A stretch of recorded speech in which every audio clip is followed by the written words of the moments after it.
I like now. If the Saints got Jalen Rose at number what? With 24 at 24, Jalen Hurts. Yeah, Jalen Hurts. If they got him at 24, I wouldn't be upset. But I like Jordan Love. Mm-hmm. I like the size. I like his athleticism. I think he to me he makes more NFL throws than Jalen Hurts. I'm not sure how Jalen Hurts would. Those. How can I explain it? Those NFL timing throws where they just throw it to a spot and not really to a guy. You know what I'm saying? Right. I'm not sure if that's Jalen Hurts' game, if he can do it, but I like his competitiveness. I like his leadership. I think he can be accurate. And, I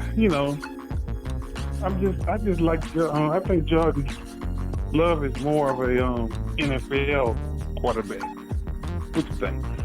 I mean, well, I know you disagree, but I like his. This last year wasn't impressive, but if you go back and look at some of his numbers from the previous years, he was actually he looked pretty good. And if you watch the kid play, he's very exciting. He's mobile. He's intelligent. He's accurate. And what I really like about him is his poise in the pocket, and the fact that when the play breaks down, he's able to make plays with his feet and still, while he's in scrambler mode, keep his eyes downfield for a possible throw. Right. But like I said, the NFL passing game, I'm not sure about. I mean, I could be wrong. That's like I said, I stand corrected on this one, but because I actually seen more Jalen Hurts than I have seen Jordan Love. But what I saw of Jordan Love, I think it translates more to the NFL than Jalen Hurts. But I think Jalen Hurts is the type of guy, he could come to a team and he could get better. I think he's ascending, but I'm not sure if his ceiling is as high as Jordan Love's ceiling. I think Jordan Love played on a bad team, and I think Kevin has put up here that Jordan Love was an interception waiting to happen. But you see that sometimes with guys with big arms and that are good quarterbacks when they don't have the talent around and they try to do too much and they take chances and they might throw a lot of interceptions, especially on bad teams. And his team wasn't that great. He didn't have a lot of talent around him, so I give him a little mulligan for the interceptions, the amount of interceptions he's thrown. But I'd be happy with both of them. I'm tell you the truth. Yeah, I mean, you both, like I said, what kind of separates them, in my opinion, is the resumes. When you look at a guy like Jalen Hurts playing at a high level, winning championships with Alabama, then leaving to go to Oklahoma, and take them to the college football playoffs to get decimated by LSU.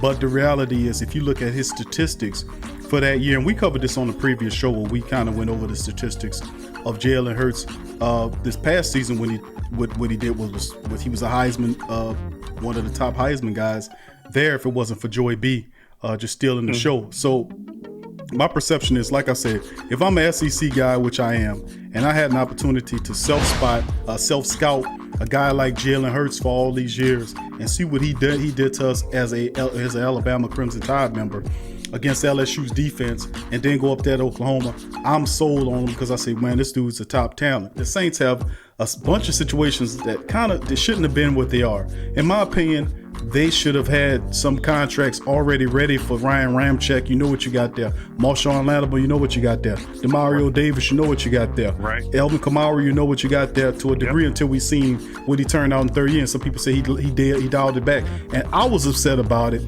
But truth be told is, they're not respecting his mind either. If you think about it, he outperformed the third round pick. Nope, that contract, that third round contract, he woefully outperformed it.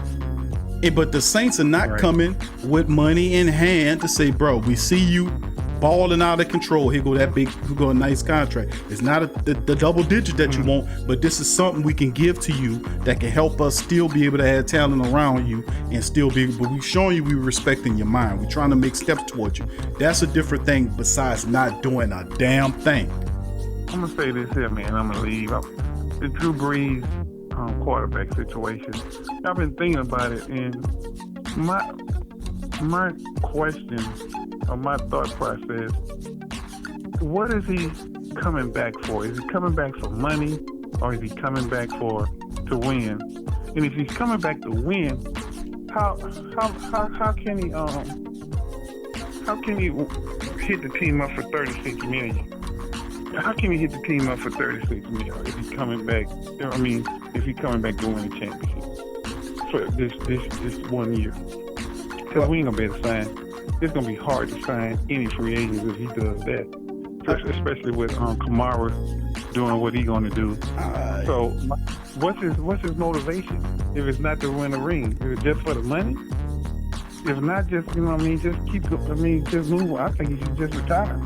If he's not coming back to win the Super Bowl, it should be Super Bowl or bust. If but if not, he just coming back for a $36 million check for 1 year. I mean, I feel what the other caller was saying or what y'all were discussing, but I don't agree. I think Drew Brees. I mean, at some point we gonna get to that point where he gonna start hurting the team. I just don't want the bottom to fall out. You know what I'm saying? I feel like we done waited, like y'all were discussing earlier, or you discussed on other shows that they didn't draft quarterbacks or make preparations, to get ready for when this day do come. Okay. And like I said, I'm just not comfortable with paying him all this money at this phase of his career. You know what I'm saying? Right. I mean, what I saw in Minnesota, in the playoff game from my seat in the dome, was it looked like they had two cornerbacks that were out for Minnesota, if I remember correctly. Then you had a injured guy, a walking wounded guy, and it looked like they put us on a 30-yard lockdown. And I'm saying to myself, if he can't take advantage of that, of what was going on there, we done got to the point where, the safety is not, basically the safety is saying, he's not going over these 30, 40 yards. I'm not worried about him. You know what I'm saying? That's what I look like I saw. I mean, like I said, you can correct me if I'm wrong. I think this is more like what we're going to see. I feel like this is kind of the beginning of the end of what I think a lot of coaches are going to start playing us like that. You know what I'm saying? He's not going to, because he wasn't going to take it, because we were used to, when he first came there 10 years ago, he was spreading the ball around all over the place. And the fact that he only going to one person and he not, and like the other guy was talking about, he not trusting other people, that's indicative of his, him deteriorating, you know what I'm saying? That's like an old man, you're only gonna go with your trust, Old men play. I think Sean Payne made a comment about Manning. I think in that Super Bowl he won, about him being an old man or something, and old men don't like the cold, and old men don't like this, and you know what I'm saying? We got an old man. We got an old man right now, and don't get me wrong. Got two of them. I like Drew Brees. Yeah, I like Drew Brees. I love him for what he has done, but I think it's time to turn the page. At QB, man, I would love to see what's his name, but I know that's a long shot. Burrow. Yeah. But I know that's a long shot. Yeah. But other than that, Jalen Hurts, if we could get him, maybe Love, if he could ball us. And that's one of my picks at QB. Okay. And wide receiver, I would say Jefferson, and we could drop him, if we could get a hold of him. And like I said earlier, I like the Visco Chenault. Yeah. He almost looks like a wide receiver and a running back put together. Yeah, he's something else, bro. Yeah, his size. I like his size, So I was, and linebacker, I'm kind of stuck at that one, I'm still trying to, figure my way through the linebacker, who we should get at linebacker. Yeah, they got some of the top people. You're looking at Pat Queen from LSU. You're talking about your boy from Clemson, who's a beast. I mean, the guy got basically safety speed, but they looking at him from Clemson. 6'4", I forgot. I think Simmons is his name. He's interesting. Okay. And, and then, of course, the cornerback position. Several really interesting prospects at the cornerback position. Right. Same way. Yeah. Yep. But yeah, that's pretty much my my take on it and look at our draft, and if we can get some good picks in free agency some kind of way, but we just can't let Brees spoil that money, man, because if they give him that money, that's gonna I think that's gonna turn the tables a lot for us, so far as getting free agencies, you know what I'm saying? Right. It might mess the money up on that situation. As far as quarterback situation, man, I'll tell you, Q, it's a very, very dicey situation. I mean, I just look at it like this.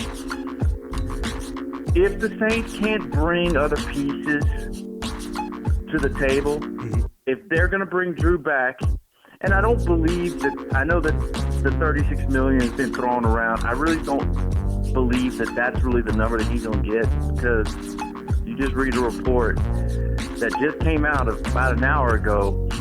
Tom Brady, the Raiders are preparing to offer Tom Brady a 2-year deal at $30 million per. I don't think that Brees is going to get I don't think Brees is going to get more than Brady. I don't see it. I mean, maybe, I don't think so. Okay. I think, this is just my personal opinion. I just personally think that Brees, of course, he wants to get money. Right. That goes without saying. He has to get paid a reasonable amount of money, because he is who he is, and at the end of the day, he's a winner. He's a starting quarterback. I mean, you can't lowball the guy and pay him $10 million. He's not going to come back for that little bit of money. So right. At the end of the day, where are we at with that number? Is it $25 million? Is it $30 million? I don't believe it's above anywhere close to 36. I think that just my gut is telling me is that they'll work that number will get worked out, and it'll be a little more favorable and hard for both parties. That way we would have the flexibility to do other things.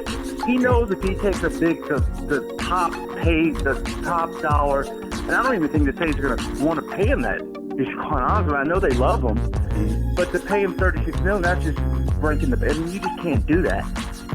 So I think that number is going to be closer to the high 20s to maybe 30 million, somewhere in that range, like 25 to 30 million, in that range. I think that's where his number is going to be. I think it will be a 2-year deal, but it's really going to be a 1-year deal with an option for a second year. I don't believe he's going to play. It just all depends on how this thing plays out. I think this would be his last year. Just my feeling is on that. If we were able to get him in that number and not go to the max, which, like I said, I don't believe that's going to happen.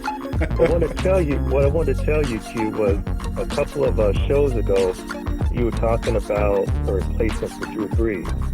And if everything didn't go right, and the moment you said a replacement of a quarterback that got cut, I said Phillip Rivers. No sooner I said it, you opened your mouth and said Phillip Rivers will be a good replacement. I mean, it was dead on. I was like, I think Phillip Rivers, and you said the same thing. I was going to crack it up. So that's what I said. He called me professor, and you sitting there spitting all that knowledge out. So I wanted to tip my hat to you on that. I mean, today's show, everybody's been on the money. I mean, everybody. I mean, no one has half-stepped on any of this stuff.